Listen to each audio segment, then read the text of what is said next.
Praise the lord. ఎడారిలో సెలయేరులు. జనవరి 5వ తారీఖు. సహాయము చేయుటకు నీకన్నా ఎవరునూ లేరు. 2వ దినవృత్తాంత గ్రంథములు 14వ అధ్యాయం 11వ వచనం. దేవునిదే పూర్తి బాధ్యత అని ఆయనకి గుర్తు చేయుడి. నీవు తప్ప సహాయము చేసేవారు మరెవరూ లేరు. 1000 మంది ఆయుధాలు ధరించిన సైనికులు 300 రథాలు అతనికి అనగా ఆసాకు ఎదురై నిలిచాయి. అంత గొప్ప సమూహం ఎదుట తనకై తాను నిలవడం అసాధ్యం. అతనికి సహాయముగా ఇతర సైన్యాలేవీ రాలేదు. అందువల్ల అతనికున్న ఒకే ఒక నిరీక్షణ దేవుడే. నీ జీవితంలో కష్టాలన్నీ ఒక మెట్టున కలిసికట్లుగా వచ్చి పడితే చిన్న చిన్న ఇబ్బందులన్నీ తొలగించుకోవడానికి ఇతరుల సహాయం తీసుకున్నట్లు ఇప్పుడు కుదరదు. సర్వశక్తిమంతుడైన ఆ పరమ స్నేహితుడే మనకి ఆ సమయంలో దిక్కు. నీకు నీ శత్రువుకు మధ్య దేవుణ్ణి పెట్టు.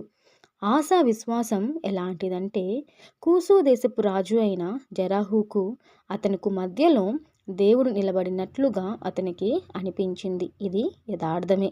కూసీయులు యెహోవా భయము చేతను ఆయన సైన్యపు భయము చేతను పారిపోయారు అని వ్రాసి ఉంది. ఇశ్రాయేలు వారి పక్షముగా పరలోకపు సైన్యాలు వాళ్ళ శత్రువుల మీద విరుచుకుపడి అంత గొప్ప సైన్యాన్ని ఊచకోత కోసారేమో అన్నట్లుగా ఉంది. ఇశ్రాయేలీయులు కేవలం వాళ్ళని తరిమి దోచుకోవడం మాత్రమే చేశారు. మన దేవుడు సైన్యముకు అధిపతి అయిన యెహోవా ఊహించలేని రీతిగా ఏ సమయంలోనైనా తన ప్రజలను ఆదుకోవడానికి వస్తాడు. నీకు వచ్చిన కష్టానికి మధ్యను ఆయన ఉన్నాడని నమ్ము. నిన్ను కంగారు పెట్టే ఆ కష్టం గాలికి మేఘాలు కదిలిపోయినట్లు ఆయన ఎదుట నుండి పారిపోతుంది.